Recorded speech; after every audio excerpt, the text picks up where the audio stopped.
Welcome back to plenary. It has been a rendezvous of discussions. I was actually jumping from one room to the other. The discussions we are heating up, and a lot of information there, and a lot of ideas. You know, the panelists were actually giving out their best, and I hope we'll be able to comprehend all these informations here and then put them together for a better use. I want to thank Professor Albert and Mr. Caleb for facilitating the panels, and I'll give the panelists 2 minutes each to summarize their takeaways from the session. So let me start with Professor Olawole, right? Yes. So when I came to your room, the discussions we are heating up, and you were making out a lot of points, and some of which you addressed, three elite issues. You made mention of Helix. The triple elites. You made mention of policymakers, the academia, and the industry, and you call them the triple elites. Now, tell us what you meant by that. Well, the concept of triple helix, I think, is dominant in the developed world. And the understanding is that you cannot deal with a complex problem of this nature, COVID-19, by actually focusing on only one type of stakeholders. In the universities, we write books. I've written 2 articles on COVID-19. But to me, it is no more than monologue of the deaf. I write for my students, I write for my colleagues, but policymakers don't read them. And policymakers also sit in Abuja here, planning how to develop the society without having a conversation with me, without having a conversation with other stakeholders. Pharmaceutical companies are working, medical doctors are working in silos. Now, what Triple Helix is talking about is, how do we bring learning together? How do we bring the 3 schools together to have a conversation on what would help human security? Because human security has to do with improving the conditions of the human person. It has 7 pillars. And to be able to deal with these 7 pillars, you cannot have some people sitting in Abuja or sitting in Accra or anywhere saying this is what is good for the society. You need to have a conversation with the society. And I think that is what came up in our own panel. It came up in our panel because we have representatives of the 3 schools. Professor Adewale was a former minister of health for this country. Yes. He's a professor of medicine. He's a fellow of the Society for Peace Studies and Practice. So he belongs to 2 schools. He's in the, you can pigeonhole him in the industry. He belongs also to academia. I don't know whether he belongs to policymaker, because he must have been a party member before he was made a minister. But what we're trying to say... We can confirm that, sir. See, the point we're trying to make is, let us have a conversation. Yes. ECOWAS alone cannot deal with it. There's the need for us to engage the academia. There is also the need for us to interact with pharmaceutical companies, because the questions are being asked. What is the quality? Or can we trust the vaccines that you are giving us? So there is a trust deficit. You spend billions of dollars bringing in this, but people are running away from taking it. And this is because there is no conversation. So what Triple Helix is actually talking about is for us to sit together to have a policy-relevant outcomes, to have policy-relevant outcomes that will work for the society. So government should stop talking to us about how many millions of dollars they have spent. The millions of dollars you have spent is inconsequential if people are still running away from you, from the outcomes of the money you have spent.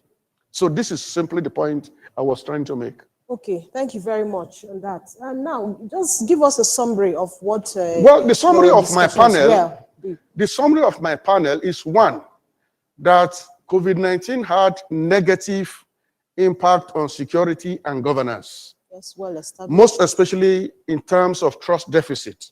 It's like we had crisis situations in West Africa before COVID-19. It has now multiplied. That is problem number one.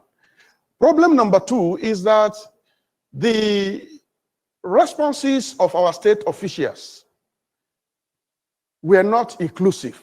That is to say, the policymakers took steps that probably are not in tandem with the wishes of the people.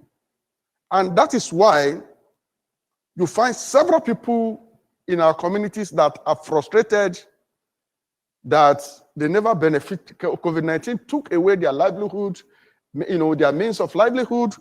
They got nothing back from the state. We have just completed the project. And the most important aspect of that project is that some people said, we are not happy with the government. We are very annoyed. Why? Government prevented us from burying our people. And it is culturally, they said, look, it is not culturally acceptable for the corpse of your father to be taken away by government, because the government said you cannot bury a COVID-19. So we have a lot of people like that who are frustrated, but who are not having any conversation with the state, because there is a gulf between the state and the society. There is no conversation. And there are people who lost their means of livelihood. We reported this morning several women that were raped, but nobody is having any conversation with these people. That, yes. So they are victims of COVID-19. But if you talk to an average state official, he's not aware of all these things. And therefore, there is increasing gulf between the state and the society. So it's not good for peace and security in the region. Yeah, so what's the way forward? Well, the way forward, to me, is for us to start with this triple helix. One, for the state to be told what is going on. And for those who could contribute to solving the problems to be invited to the conversation. So let's start by having a collective definition of the problem. For now, the problem is not collectively defined. So we start with collective definition of the problem, and then when the definition of the problem is inclusive, then whatever solutions we want to package will also be inclusive. Yes. And therefore, when you get to the level of implementation, everybody will be part of the solution. But what they are doing now is like the state is on its own, the society on its own, companies are on their own. And the focus of companies is to make profit. The focus of state officials is to win the next election. And then you are leaving the rest of the society frustrated. That is why people are walking across the desert. They are swimming across the Mediterranean just to run away from you. Continue to run your society the way you want to run it. It's a tragedy. Yeah, thank you very much on that. Thank you. Your findings and your discussions are well noted. Okay. So, but we are not going yet. Okay. Let's hear from Caleb. Your takeaways from your panel. Yeah, so thank you very much. In our panel, we did talk about a couple of things. We were looking at youth, social media, and peace building. And one of the things that emerged is, sorry for the background noise, that actors are already mobilizing online without us. When I say us, I mean peace builders. Whether we are there or not, they are already mobilizing. So it's a question of where are we in that spectrum of actors who are mobilizing. And when I say actors, it can be youth who are mobilizing to address their own challenges, like we saw with the hashtags that, for instance, with the answers hashtag that was used across West, it's basically rippled across West Africa, and we also realized that that movement was very organic, and they did not necessarily need a peace building organization to push it forward. However, that presents an opportunity for organizations that are working in the peace building space and in the digital space to engage with those organic movements and actions that are coming from a place of we want to see change and we want to see opportunities for us. We also looked at a few tools that are being used to do social media analysis to understand what the youth are talking about, where are their minds at? Are they in line with what we are talking about, or are they talking about things that are completely different and they seem not to care? or are they engaging in political conversations or whatever type of content they're doing. Social media provides a platform where now those voices can be seen or can be heard. And then we also realized from a panel that while social media and the technology advancements that we're seeing are considered sometimes good, we need to be very careful not just to look at them from that one spectrum, but to also realize that they are not purely good, and some can be very, very bad in terms of not being safe spaces for people or minorities, women. We've seen ideological content, religious, political, being put out on social media to attack others. So we need to be very careful about that, and also realize that there are actors in these spaces that are also targeting the same youth that we are also trying to reach, and they're targeting them either to recruit them into their own violent ideologies or to push them to attack one another on social media.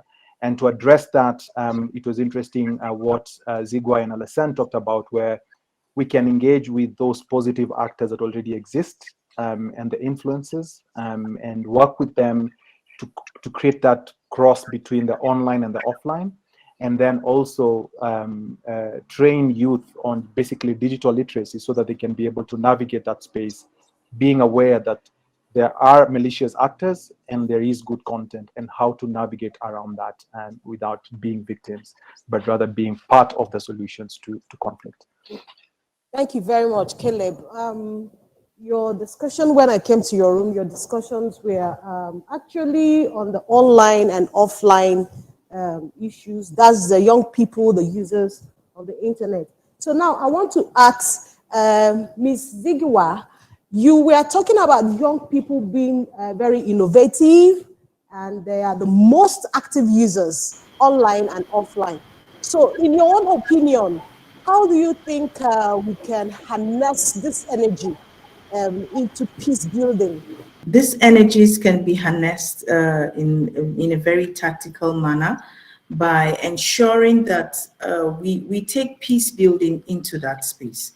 Remember that if violence can also migrate from an offline space into the digital space, to the online space, it simply means that we also need to, as peace builders, really need to take peace making into that space and peace building into that space. We cannot leave this space like in isolation.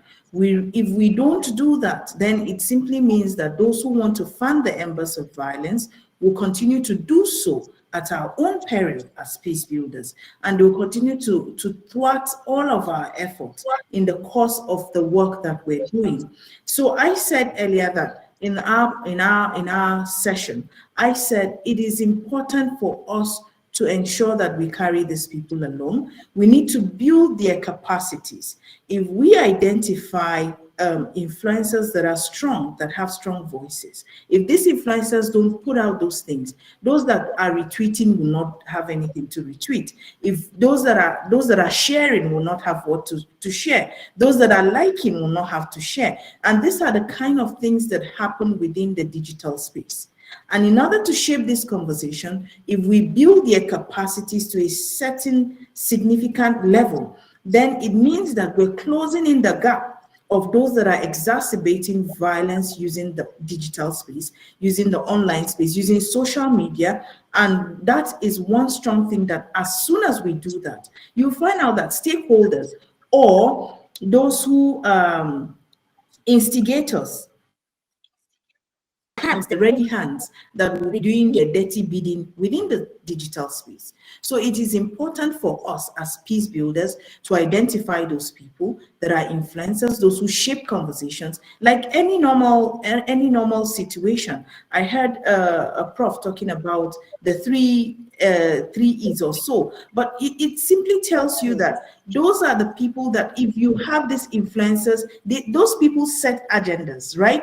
In a normal situation, they set agendas, they set how things should go. And then we have also very strong voices within the digital space that we need to win them over into peacemaking. We need to win them over into peace building. And that's the strongest way that we can shape what is going on within the digital space. Because if you look at it carefully, you find out that the exacerbation actually happens online. Then how do we actualize the violence? We come offline, and then a lot of lives go down. So how do we tame these things? Identify the influencers, ensure that they're also having the peace building notion right within them by building their capacities, by providing them with tech tools that they can use. You know, we talked about CrowdTangle. This is one tool that is available, you know, and you can use it. And we need to also build the capacities of people to understand what happens at the back end.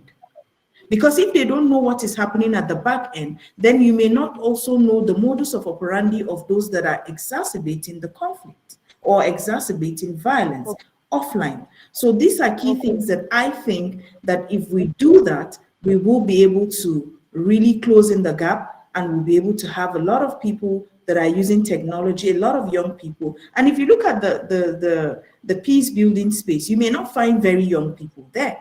You may not find very young people for very many reasons. But if we're able to start winning them over right now, then it simply means that in the next 5 years to come, we would have a crop of young people who understand technology and who are willing to really put that knowledge of technology into use and also strengthen peace within the West Africa region, within ECOWAS, and within the world entirely. Over. Thank you very much. Thank you very much, Ms. Zigewai. I really enjoyed your conversation. So, Caleb, before I ask you the way forward, in course of your research, I know you must have come across the digital divide between the people in the urban area and in the localities. But now, we are looking at the young people in the urban areas that have access to internet, mobile phones, and all that. But the conflicts itself, the crisis itself, they emanate from the local places. Is there a correlation? Well, yeah, I definitely can say that there is a correlation, but does not mean there's causality. So when we see these conversations happen on social media, they're coming from a place that is offline. So what I mean is where you find conversations happening in your sitting rooms, in your dinner tables, and then they make their way into social media. Now, you can expound that to be rural and urban. So you have conversations that are happening in the rural areas. Some of them are actually triggered by the ones that are happening in urban areas. So I'll give you an example of where you have people in diaspora. Sometimes when, especially around COVID, we saw a lot of this where people in countries where there was no access to information were diaspora and asking them what's happening out there, right? And then they would send the information either via SMS or the lowest type of technology, which is accessible to a variety of people on a personal level, unlike radio, which is one way. So they would send messages and say, this is what we are seeing. And then from there, it would take a life of its own. So it goes offline. And now I'm communicating to my villagers and I'm telling them, my brother from the US has told me this. So that shows that there is, conversations are fluid and they break the divide of digital, that barrier of the digital. However, we do recognize that in the rural areas, there are limited access to technological tools like internet and social media and all that.